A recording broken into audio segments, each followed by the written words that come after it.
औरैया जिला के अजीतामल कोतवाली के दिलाना नगर में दबिश देने गई पुलिस की टीम पर हमला किए जाने के मामले में नामजद आरोपियों के खिलाफ पुलिस के देर रात सर्च ऑपरेशन चलाया गया, जिसमें 21 लोगों के खिलाफ मुकदमा दर्ज कर जेल भिजवाया गया है। इतना ही नहीं, एसपी संजीव त्यागी ने नेतृत्व में चलाए गए सर्च ऑपरेशन में 100 से अधिक अज्ञात लोगों के खिलाफ मामला भी दर्ज किया गया है। दबिश देने के पुलिस की टीम पर स्थानीय लोगों ने घर में घुसकर तोड़फोड़ किए जाने का आरोप भी लगाया है। इतना ही नहीं, दबिश देने के दौरान लोगों का आरोप है कि पुलिस की धक्का मुक्की में एक महिला की मौत भी हुई है। पुलिस की इस कार्रवाई से पुलिस और हमले के आरोपियों में हड़कंप मचा हुआ है। वो 2 दिन पहले ना यहाँ पे एक मोहल्ला है, वहाँ लड़ाई हुई थी। दरोगा वो पता नहीं कुछ पुलिस से, तो मतलब उस चक्कर में उस दुश्मनी में इतनी पुलिस आ गई, इतना था, कम से कम 300-400 पुलिस वाले होंगे। तो हर किसी घर गुजार रही थी कि यहाँ पे भी आई, मेरे घर में इतनी सारी तोड़ कर दी सब कुछ। मेरी बहन जो है प्रेग्नेंट थी, उन धक्का मार दिया, लात मार दी, वो गिर गई, जिसके चक्कर में उनकी डेथ हो गई। 12 बजे पहुंचती मेरे यहाँ पुलिस। मेरा सारा मैन वाला गेट तोड़ दिया, गेट तोड़ के पूरे दरवाजे तोड़ के अंदर तक घुस गई। पूरी सेब फ्रिज अरे सब पंखे मेरी जंगले जालियाँ सब तोड़ के सेब से मेरा पूरा जेवर, पूरा लड़की का मेरी शादी का जान था, पैसा भी था 4-5 लाख रुपया मेरी लड़की का था। थाना अजीतमल में 2 अभियोग पंजीकृत हैं, जिसमें पुलिस मुजाहमत के केस हैं। पुलिस के साथ लोगों ने पत्थरबाजी की है, उनके साथ मुजाहमत हुई है। इस मुजाहमत में जो नामजद अभियुक्त थे, इनके यहाँ कल रात दबिश दी गई। दबिश के दौरान करीब 21 लोगों को हिरासत में लिया गया है, जिनमें से 5 लोगों का पुराना आपराधिक इतिहास है। 3 लोगों को वैधानिक कार्रवाई करते हुए जेल भेजा जा रहा है। ये अपने आप में एक अलग प्रकरण है। कोई महिला है जिसका कहीं अस्पताल में इलाज चल रहा था और गर्भपात होने के कारण वो संक्रामक रोग से ग्रसित थी। इसका इलाज कहीं चल रहा है। इस प्रकरण की सूचना थाने पर आई है। सूचना दर्ज करके एसडीएम, लोकल एसडीएम और सीओ साहब मौके पे इसकी छानबीन करने के लिए गए हुए हैं। जो भी मौके पे पाया जाएगा उसके हिसाब से सीखा। उत्तर प्रदेश के फतेहपुर जिले के मवाला थाना क्षेत्र के सोलंगीपुर गांव के एक दबंग युवक ने महिला को जो घर में अकेला पाकर रेप करने का प्रयास किया।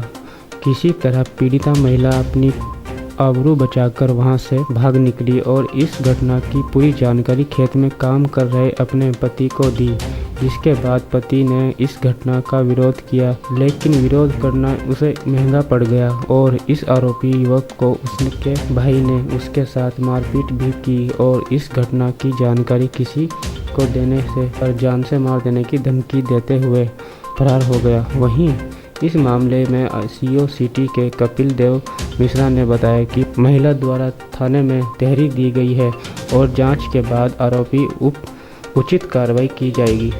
लड़का आए थे अंदर, पाइप मांगने लगे।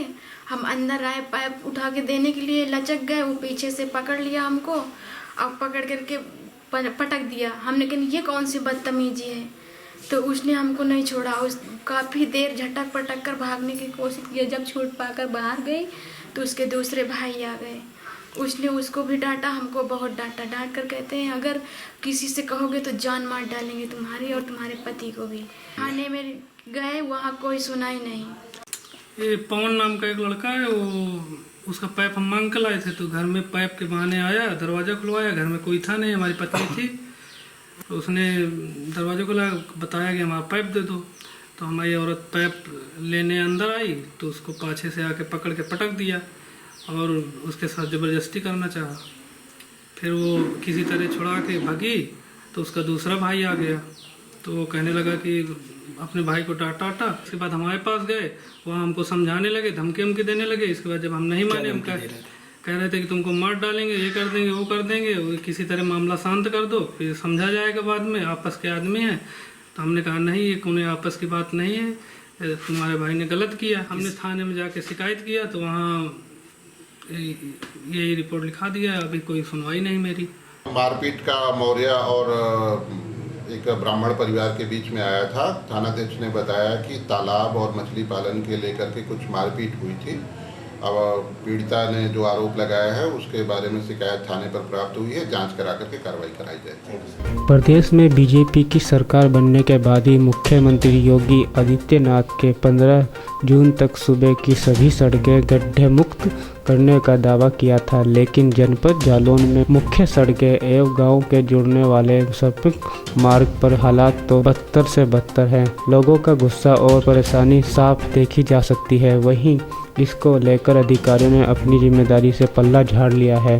सड़कों को देखकर माने तो ऐसा लगता है कि जैसे सीएम योगी के वादे इन अधिकारियों के लिए कोई मायने नहीं रखते हैं। फिलहाल अब देखने वाली बात ये होगी कि क्या आने वाली समय में जनपद जालौन की सड़कें गड्ढा मुक्त हो पाएंगी या नहीं।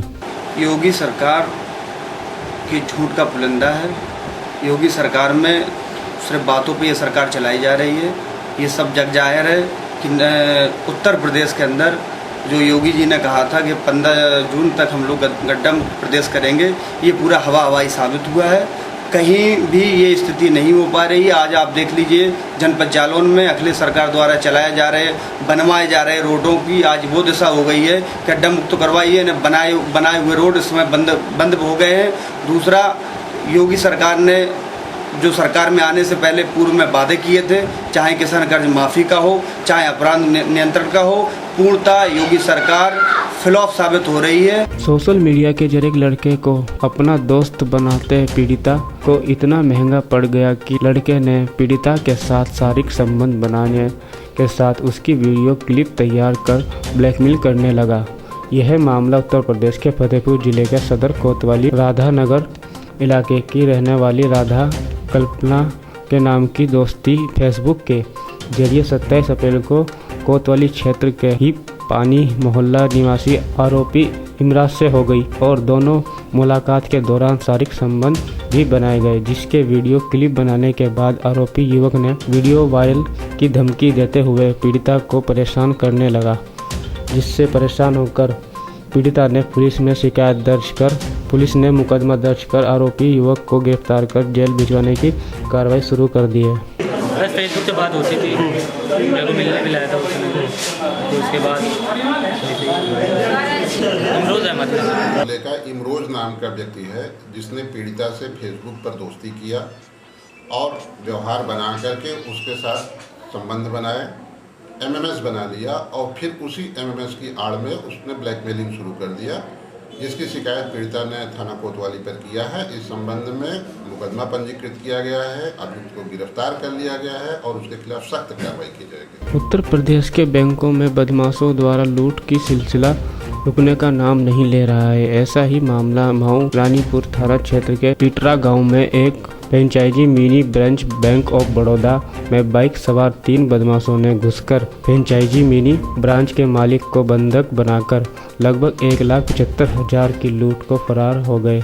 घटना की सूचना पाते ही पुलिस अधीक्षक अभिषेक यादव ने और उप पुलिस अधीक्षक मौके पर पहुंचकर जांच पड़ताल शुरू कर दी है। लूट की घटना को लेकर रानीपुर थाना क्षेत्र के सीमाओं में चेकिंग अभियान तेजी से शुरू कर दिया गया है। मैं कस्टमर को पेमेंट कर रहा था तो 2 लोग आए, दोनों के पास गन थी, तो एक तो मेरे पास आ गए गन लेकर और मुझ पर था ना और पैसा जितना था मतलब प्रेजेंट में सब ले गए।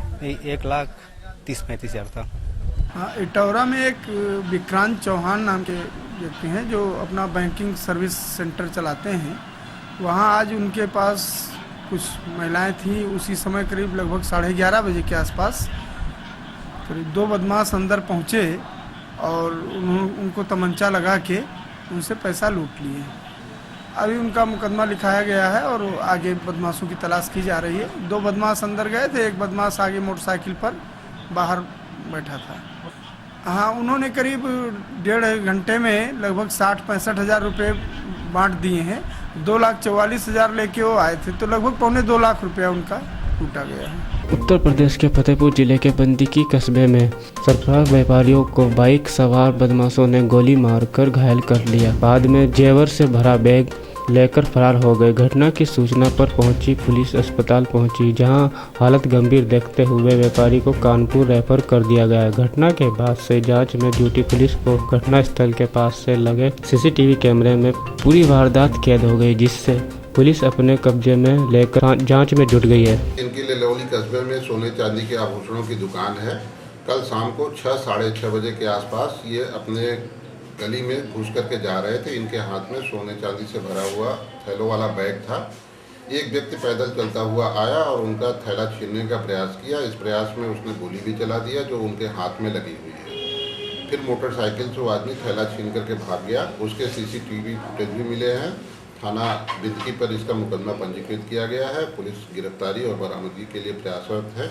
शीघ्र ही अभियुक्तों की गिरफ्तारी की जाएगी और माल की बरामदगी सुनिश्चित की जाएगी। उत्तर प्रदेश के मऊ जनपद में रायसी लक्षी थाना क्षेत्र के अंतर्गत ब्रह्मपुरी गांव कुछ लोगों ने सरोज नाम की महिला और उसकी मां के जमकर पिटाई कर दी, जिससे महिला और उसकी मां पूरी तरह घायल हो गई, जिसका उपचार जिला अस्पताल में भर्ती कराया गया है। महिला अपने ससुराल ब्रह्मपुरी पति के साथ अब नहीं रहती है। कुछ कागजात लेने के लिए गई थी, जहां ससुराल के लोगों ने कहा सुनी हो गई, जिसके बाद लड़के वाले ने 100 नंबर पर डायल कर पुलिस को बुला दिया और पुलिस की मौजूदगी में महिला अपने कागजात को लेकर अपनी मां के साथ बाइक से लौट रही थी।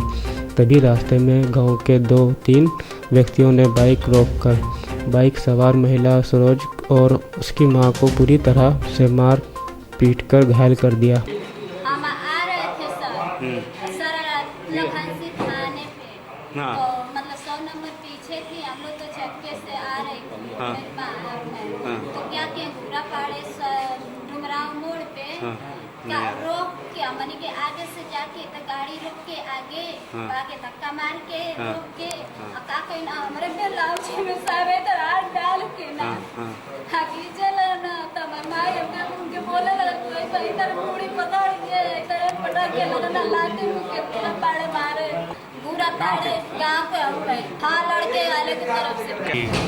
महिला आई है जिनको सिर में चोट लगा हुआ है। प्राथमिक उपचार के बाद उनको भर्ती कर लिया गया है। उनकी स्थिति इस समय स्थिर है। सुप्रीम कोर्ट द्वारा शिक्षा मित्र के मामले में फैसला आने के बाद आज उत्तर प्रदेश के फतेहपुर जिले में सड़कों शिक्षा के धरना प्रदर्शन कर सरकार से मांग की शिक्षा मित्रों को पूर्ण की तरह बहाल करें और इसके फैसले में विचार करें ताकि हजारों शिक्षक बेरोजगार ना हो। वहीं शिक्षा मित्रों ने बताया कि अगर सरकार इस मामले में धरना नहीं देती है तो इस तरह धरना चलता रहेगा। वहीं एक शिक्षक ने बताया कि पिछले 4 वर्ष से कर्ज में चल रहे लेकिन सरकार शिक्षा मित्रों के प्रति गंभीर नहीं है। अगर हमारी मांगें नहीं मानी गई तो हम आत्महत्या करने में मजबूर हो जाएंगे।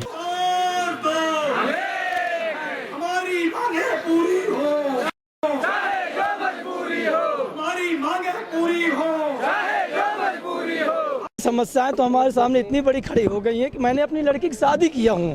पिछले अभी शादी हुई है, समझ लो 4.5 लाख रुपए मेरे पास कर्ज हो गया सर जी। अब ये सर जी कहाँ से दूंगा? अब ये रोड पर आ जाऊंगा सर जी, कैसे भर पाऊंगा सर जी मैं? और नहीं भर पाऊंगा या तो मैं अपनी औरत को लेकर अपने को लेकर सर जी ट्रेन में जाके कट के मर जाऊँ सर जी। क्या करेंगे? हकीकत सही सर जी, ये 17-18 साल से सर जी हम लोग सेवा कर रहे हैं, हकीकत में सेवा कर रहे हैं सर जी, और नहीं मिल पाई तो हम लोग क्या करेंगे सर जी? मांगे क्या सर जी? हमको जिस तरह से नौकरी मिली थी सर वही हमको नौकरी दोबारा चाहिए, जिससे हम अपना कर्ज तो अदा कर सकें।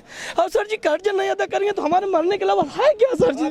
मांगे हमारी यही कि हमारे हमको पद मिले, नंबर 1। नंबर 2, जिस कार्य पे हम रखे गए थे उस कार्य से वंचित हो रहे हैं, उसको हमें पूरी मतलब एक सामंजस्य बना करके अपना जैसा भी है सुप्रीम कोर्ट माननीय जी से है, योगी जी से है, मुख्यमंत्री प्रधानमंत्री जो भी हमारी राज्य सरकार सबसे हमारा यही निवेदन है कि हमें अपना पद मिले। अभी मेरी लेटेस्ट शादी हुई है और उस समय मैं जॉब पर थी और मेरे हस्बैंड प्राइवेट है, मैं गवर्नमेंट थी। ऐसी स्थिति को देखते हुए हमारा आगे का फ्यूचर बिल्कुल ही अंधकार में चला गया है और अब हमारी सर्विस भी बिल्कुल लगभग छूट ही चुकी है और गवर्नमेंट ने आज तक अभी तक प्रेजेंट टाइम तक कोई भी एक्शन नहीं लिया है हमारे खिलाफ। अभी तक हम लोग 3500 में काम करते थे तो बहुत अच्छे थे, आज सुप्रीम कोर्ट से लगा के हाई कोर्ट तक सबको समझ में आता है कि हम काम करने के काबिल ही नहीं हैं, जबकि बिल्कुल सरासर गलत है। 3500 में आपकी संस्था जिसने 15 साल तक चलाई है, क्या वो संस्था अब नहीं चल सकती?